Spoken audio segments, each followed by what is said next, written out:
Hello, fandom. Welcome to AColdPiece. I'm your host, Alex Garcia, aka the best that ever did it. And today I had to make this video quick. This is a crazy article. Let's go.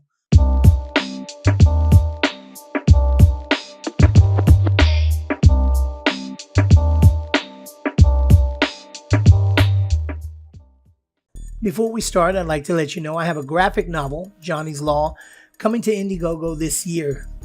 Johnny Lau is the world's best assassin. When he is manipulated into killing a kid and refuses, he must protect the kid in a deadly Texas town. Script is by yours truly with art by Ibai Canales. Subscribe for more content updates on this as well. Okay, so there's a Reddit thread, or subreddit rather, called AITA, stands for Am I the A-hole? This article is, let me just read it to you. Am I the a-hole for distancing myself from my boyfriend after he admitted he was raped? So she says, I'm a 20-year-old woman currently dating my 24-year-old boyfriend of 5 months. He's tall. She has to go through the preliminary of describing how good he looks to her. He's tall, muscular, blonde with blue eyes. He's also really dominant and works at a startup doing marketing. In general, he's very smart, funny, yada yada. You get it. I like it. However, even though our sex life is good, he's been having trouble performing starting a week and a half ago. I thought it was me at first, so I asked him and he started to break down a bit before crying. He's just started seeing a therapist or counselor about his childhood. Then he tells me that he was raped as an 11-year-old by his stepbrother multiple times when he was young. This floored me, as up until this point he seemed so macho and sort of like a tough guy. So basically, because something happened to him, he can't be.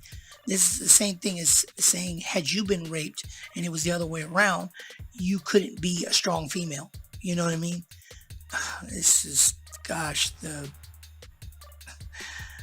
the hypocrisy is ridiculous. And now he's confessing to being raped by another man while completely being in tears and holding me.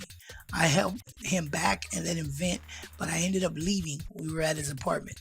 I completely understand that it's horrible being a rape victim, but honestly, I don't know if I could see him the same way again. I had this image of him that's completely shattered, and honestly, every time I see him text me, I just feel weird now.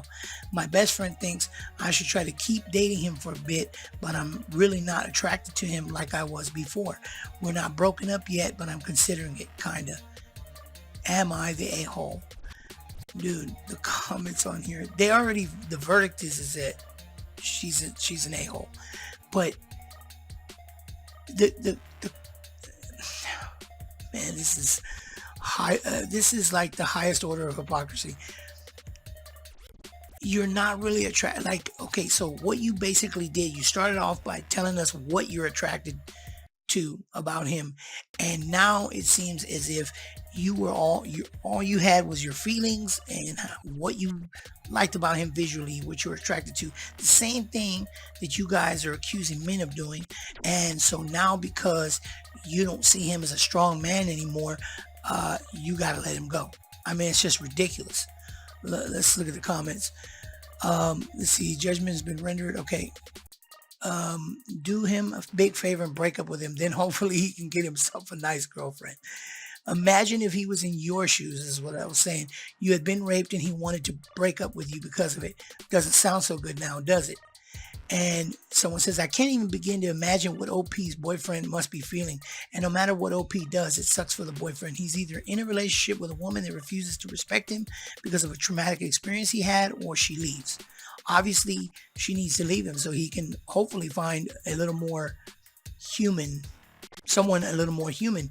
But think about what her leaving would be telling him. It would be telling him that when people learn about his experience, they think less of him. I don't know about the boyfriend, but I'd have a hard time letting anyone in ever again after that. Wow. She doesn't even really care about what happened to him. She's more concerned about how him telling her makes her feel. Wow. My SO, significant other, is a survivor of some pretty significant crap. I've helped this person through a lot of pain that needed to come out. The time I opened up about my childhood neighbor and what he did to me was completely flat. No response at all. No empathy, no rage, nothing. It was too triggering for them to hear about me. they couldn't help their reaction, and I accept this. For the most part, I processed what happened to me. I didn't so much need a response because I've gone solo in dealing with this my whole life. But when the "why do you never share your innermost self with me" comes up now, I wind up with blood in my mouth from biting my tongue too hard. Well, yeah, I mean, I understand, because it's kind of hard when you got someone that's been in a situation, and then you've been in a similar situation. You know, they're so focused on what's happened to them that it's hard for them to sympathize. I mean, not sympathize, but you know, it's too much turmoil inside of them. I mean, it's not to say that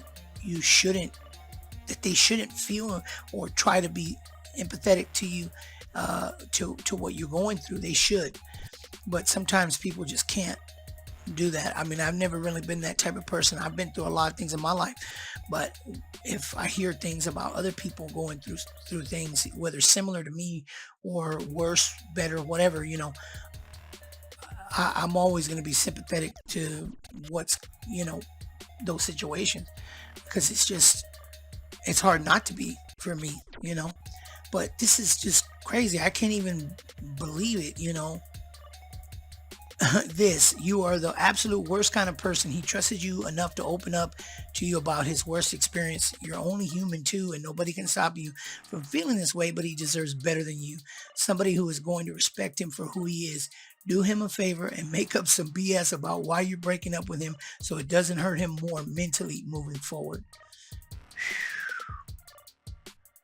Someone says, "OP, let me know when y'all break up. I'd love to be his next.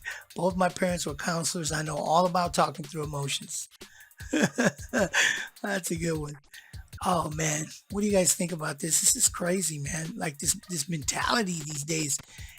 It's as if they're not even human. Like they're they're looking for, it's what they're essentially doing. It seems like to me is they're looking for a profile, right?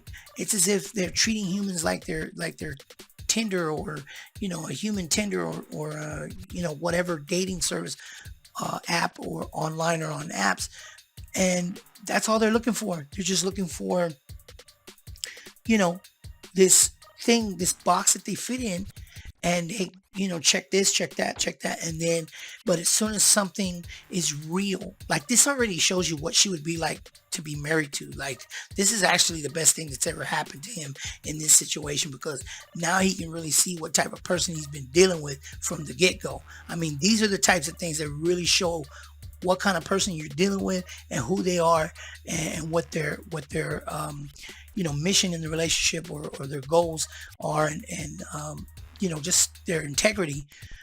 When you can't even deal, you know, with something somebody went through that has nothing to do with you, and he was willing to tell you about it. Anyway, man, you guys, let me know what you think.